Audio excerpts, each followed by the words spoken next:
মোৰ মৰমৰ ছাত্ৰ ছাত্ৰীসকল লেছ ষ্টাডি আজিৰ ক্লাছটোলৈ সকলোকে স্বাগতম। লেছ ষ্টাডি চেনেলটো তোমালোক সকলো বিষয়ৰ মূল কথাবোৰ খুব সহজ সৰল ভাষাত আলোচনা কৰা হ'ব আৰু মোৰ দৃঢ় বিশ্বাস লেছ ষ্টাডি ভিডিঅ'ছবোৰ চাই তোমালোক নিশ্চয় উপকৃত হ'বা। সেইকাৰণে সদায় লেছ ষ্টাডিৰ লগত থাকিবা আৰু চেনেলটো ছাবস্ক্ৰাইব কৰি ভিডিঅ'ছ লাইক কৰিবলৈ নাপাহৰিবা। তো আমি ইংৰাজী গ্ৰামাৰৰ ক্লাছ 1ত আমি টেন্স আৰু টেন্সৰ প্ৰেজেণ্ট ইনডিফিনিট টেন্সৰ বিষয়ে আলোচনা কৰিছোঁ।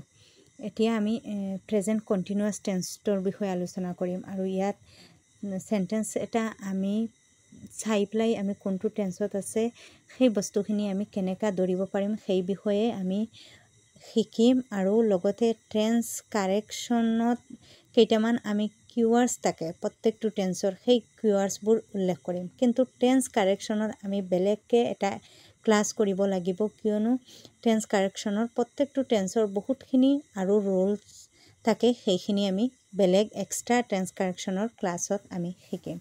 এতিয়া আহা present continuous tense. Present continuous tense হৈছে বৰ্তমান সময়ত কোনো এটা কাম চলি থকা, মানে এইটো চলি আছে। যেনেকৈ এতিয়া মই তোমালোকক শিকাই আছোঁ, মানে কামটো বৰ্তমানত চলি আছে, কণ্টিনিউ হৈ আছে, তেনেকুৱা চেণ্টেন্সবোৰ প্ৰেজেণ্ট কণ্টিনিউৱাছ টেন্সত পৰে। আগত পাইছিলা প্ৰেজেণ্ট ইনডিফিনিট টেন্সত কোনো এটা কাম বৰ্তমানত সচৰাচৰ আমি যিবিলাক বৰ্তমানত কৰোঁ আৰু বেলেগ বহুতো নিয়ম চিৰসত্য বাক্য অভ্যাসগত বাক্য সেইবিলাক প্ৰেজেণ্ট ইনডিফিনিট টেন্সৰ আছিলে। কিন্তু প্ৰেজেণ্ট কণ্টিনিউৱাছ টেন্সত যিটো কাম আমি বৰ্তমান সময়ত আমাৰ কণ্টিনিউ হৈ আছে, যেনেকৈ আমি ভাত খাই আছোঁ, আমি পঢ়ি আছোঁ, আমি লিখি আছোঁ, আমি কথা পাতি আছোঁ, তেনেকুৱা চেণ্টেন্সবিলাক প্ৰেজেণ্ট কণ্টিনিউৱাছ টেন্সত হ'ব। আৰু প্ৰেজেণ্ট কণ্টিনিউৱাছ চেণ্টেন্সৰ এটা ফৰ্মেশ্যন আছে।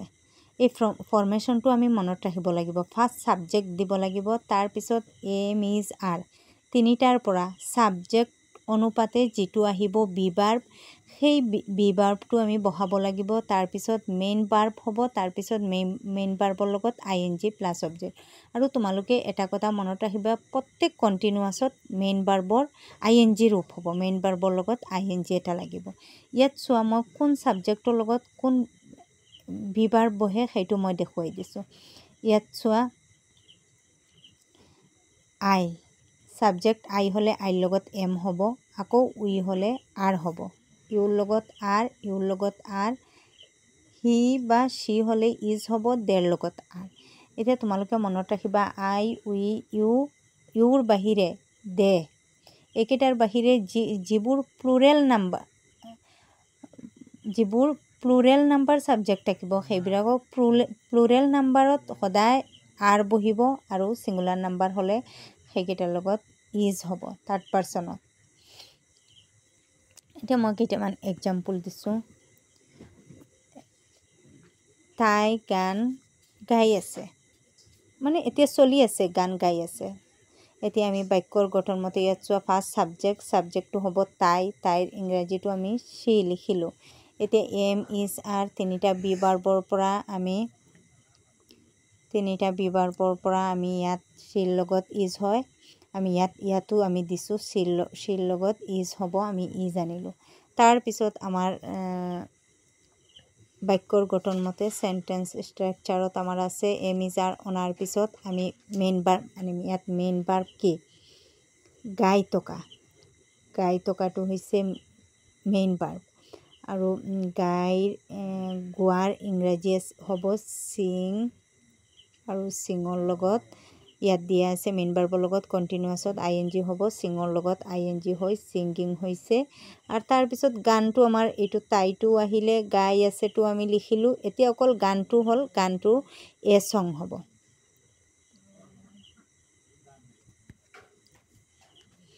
তাৰপিছত 2 নম্বৰটো আছে চোৱা, মই এতিয়া কবিতাটো লিখি আছোঁ, same I am writing the poem নাও, ছাবজেক্ট হ'ব আইৰ লগত বি ভাৰ্বটো আহিব এম, মেইন ভাৰ্বটো আছে লিখি থকা, ৰাইটৰ লগত কণ্টিনিউৱাছ, যিহেতু এইটো প্ৰেজেণ্ট কণ্টিনিউৱাছ টেন্স, যিকোনো কণ্টিনিউৱাছত মেইন ভাৰ্বৰ লগত ING হয়, তো ৰাইটিং হ'ল। আৰু তাৰপিছত কি আছে কবিতাটো, মানে কবিতা হ'লে পয়েম হ'লে হয়, ইয়াত কবিতাটো আছে, এটা নিৰ্দিষ্ট কৰি দিয়া আছে, সেইকাৰণে দি পয়েম হ'ব। আৰু এতিয়াটো বাকি থাকিল এতিয়াৰ ইংৰাজী নাও হ'ব দে 3 নম্বৰটো চোৱা 3 নম্বৰটো আছে লৰাবোৰে পথাৰত খেলি আছে সাবজেক্ট ফাৰ্স্ট আমাৰ বাক্যৰ গঠন মতে ফাৰ্স্ট কি আহিব সেন্টেন্স স্ট্ৰাকচাৰটো আছে ফাৰ্স্ট আমাৰ আহিব সাবজেক্ট আমি সাবজেক্টটো ইয়াত লৰাবোৰে আছে দি বয়জ সাবজেক্ট আমাৰ লৰা হলে অকল দি বয় হলে হয় লৰাবোৰ ইয়াত প্লুৰেল আছে সেইকাৰণে দি বয়জ হৈছে মানে ইয়াত এটাতকে বেছি লৰা আছে আৰু প্লুৰেলত মই কৈছো সদায় আৰ হয় দি বয়জ আৰ তাৰ পিছত মেইন ভাৰ্ব আছে খেলি থকা প্লেৰ লগত আইএনজি হ'ব মেইন ভাৰ্বৰ লগত আইএনজি তাৰ পিছত পথাৰত in the field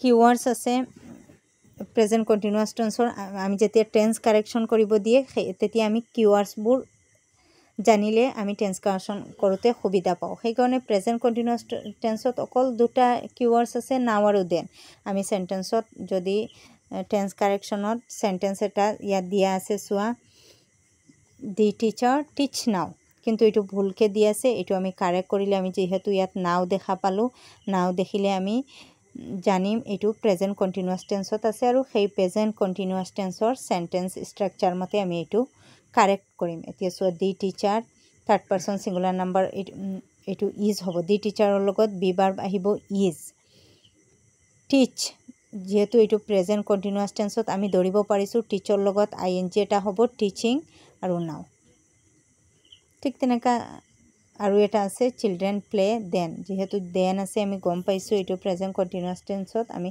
children two চাইল্ডৰ plural ইয়াত এটাতকে বেছি ল'ৰা ছোৱালী আছে সেইকাৰণে ইয়াত প্লুৰেল কাৰণে ইয়াত আৰ হল প্লে মেইন ভাৰ্বৰ লগত আইএনজি হল আৰু দেন হল টেন্স কাৰেকশনৰ অকল আমি কিওয়াৰ্ড কেইটা ইয়াত মেনশন কৰি আছো কিন্তু টেন্স কাৰেকশনৰ আৰু বহুত ৰুলস আছে সেইখিনি আমি টেন্স কাৰেকশনৰ এক্সট্ৰা ক্লাছত আমি আলোচনা কৰিম